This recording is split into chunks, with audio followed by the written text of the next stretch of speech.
नहीं थम रहा कोरोना का कहर। 24 घंटे में 14,933 कोरोना पीड़ित बढ़े। पिछले 24 घंटे में कोरोना से 312 लोगों की गई जान। देश में अब तक कोरोना से कुल 14,011 लोगों की मौत।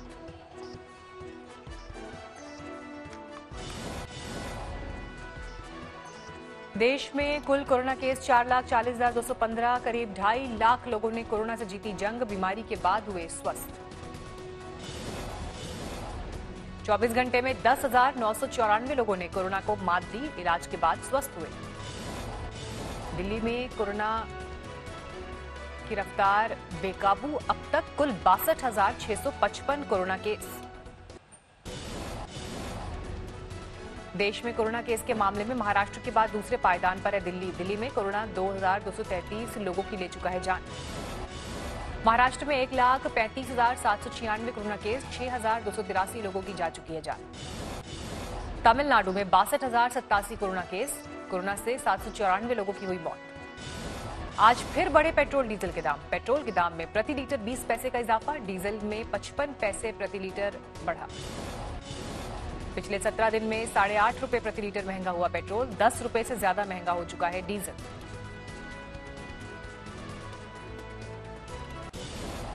जम्मू कश्मीर में पुलवामा में आतंकवादियों से मुठभेड़। 2 आतंकी ढेर।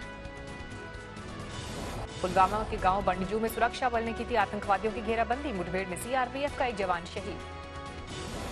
जम्मू कश्मीर पुलिस, आरआर और सीआरपीएफ की 182 बटालियन ने सुबह खुफिया सूचना पर की थी आतंकवादियों की घेराबंदी। सुरक्षा बल ने आतंकवादियों से 2 AK-47 राइफल बरामद की। सर्च ऑपरेशन जारी। जम्मू कश्मीर में जून महीने में अब तक मुठभेड़ में 30 आतंकवादी मारे गए।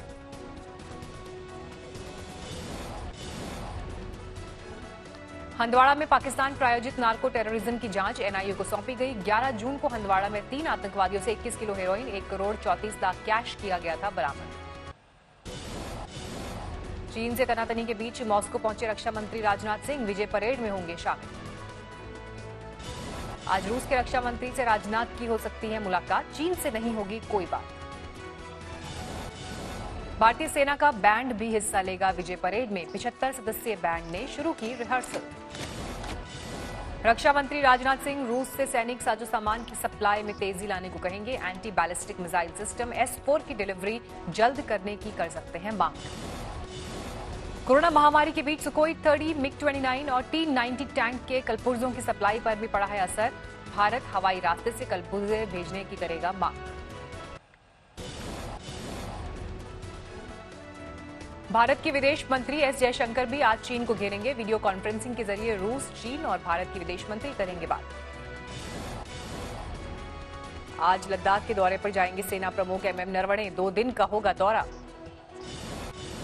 भारत चीन के कमांडर स्तर की बातचीत कर लेंगे ब्यौरा। गलवान झड़प में घायल सैनिकों से भी करेंगे मुलाकात।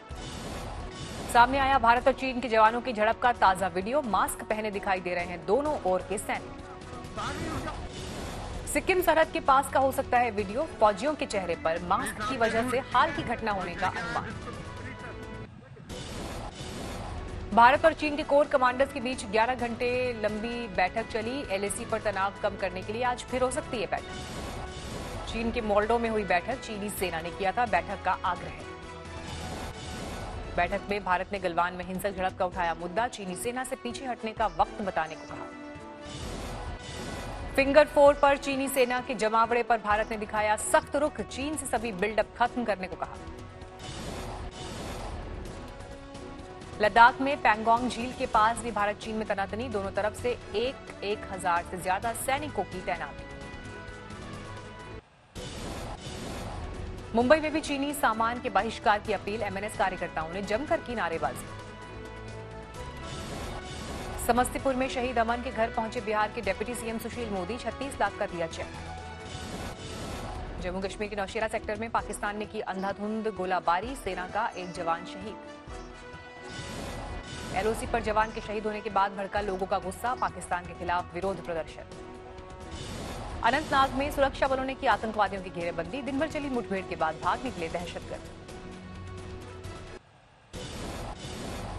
कोरोना काल में भी पुरी में धूमधाम से निकली भगवान जगन्नाथ की रथ यात्रा। सुप्रीम कोर्ट से रथ यात्रा को मिली है सशर्त मंजूरी। बलभद्र, सुभद्रा और भगवान कृष्ण के रथ को खींचने उमड़े श्रद्धालु, दिखा जबरदस्त उत्साह। श्रद्धालुओं की भीड़ कोरोना संकट से दिखी बेपरवाह, कुछ मास्क में तो कुछ बिना मास्क के आए नजर। सोशल डिस्टेंसिंग जैसी कोई बात नहीं। प्रशासन ने कोरोना संकट से निपटने की हर संभव कोशिश की। पुरी में रथ यात्रा शुरू होने से पहले किया गया सैनिटाइजेशन।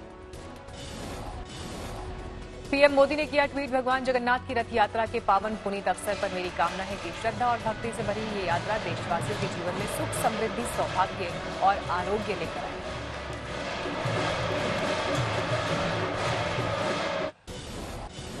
अहमदाबाद में शुरू हुई जगन्नाथ रथ यात्रा। गुजरात के सीएम रूपाणी ने रथ खींचकर औपचारिक शुरुआत की। रथ खींचने से पहले सीएम ने सोने के झाड़ू से साफ की राह। भगवान जगन्नाथ के जयकारों से गूंजा इलाका।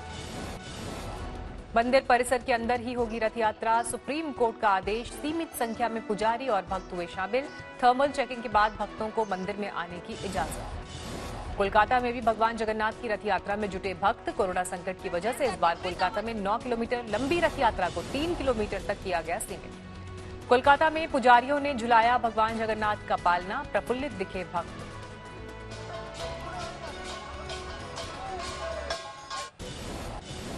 प्रयागराज में शहीद दीपक सिंह की अस्थियां विसर्जित। गलवान घाटी में हुए थे शहीद।